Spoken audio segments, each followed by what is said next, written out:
Good evening, and it's great to have you with us here on a Tuesday night, and we begin with that new effort to repeal and replace Obamacare. This is President Trump's second try with the Republicans on the Hill, and tonight it is on shaky ground. Another major Republican saying he's not in. It would appear the main sticking point, how to cover Americans with pre-existing conditions.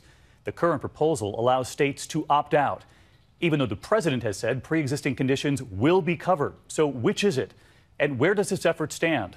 And all of this comes tonight as the president said something else today, saying America needs a good government shutdown. ABC's Mary Bruce leading us off.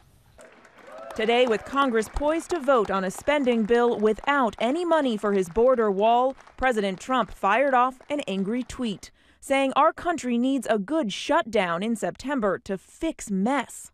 The president fuming as Democrats declare victory. No money for the border wall. Not one plug nickel. Democrats also held off cuts to domestic programs like medical research and the environment. Even though Trump didn't get most of what he wanted, today the president called it a win anyway. This is what winning looks like. The president pointing to increased funding for border security. We have more money now for the border than we've gotten in 10 years. The Democrats didn't tell you that. They forgot. In their notes, they forgot to tell you that. The Democrats' victory lap clearly not sitting well with the president. I think the president is frustrated with the fact that he negotiated in good faith with the Democrats and they went out to try and spike the football and make him look bad. But calling for a shutdown? Would that be good for Republicans? Schumer's over there in the cloakroom smiling on the front page of every newspaper today, right?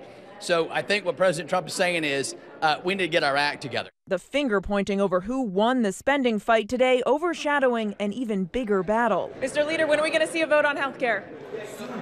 For weeks, constituents venting. At the center of the fight now, pre-existing conditions. House Republicans pushing a bill that would allow states to opt out of the requirement preventing insurance companies from discriminating against people with those conditions. Tonight, a key Republican, the former chair of the committee that helped draft the legislation, says he cannot support the current bill without those protections for people with pre-existing conditions. This amendment torpedoes that, and I told the leadership I cannot support this bill with this provision in it. A big blow for Republicans as they scramble to push health care reform over the finish line.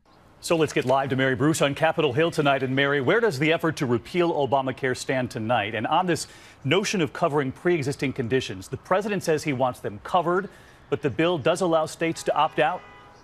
David, the concern from many here is that this current bill could undermine the protections for people with pre-existing conditions. And now House Republicans are on the brink of losing too many votes to get this done. By our count, just 2 more no votes could sink this bill. David. Mary Bruce leading us off from Capitol Hill tonight. Mary, thanks.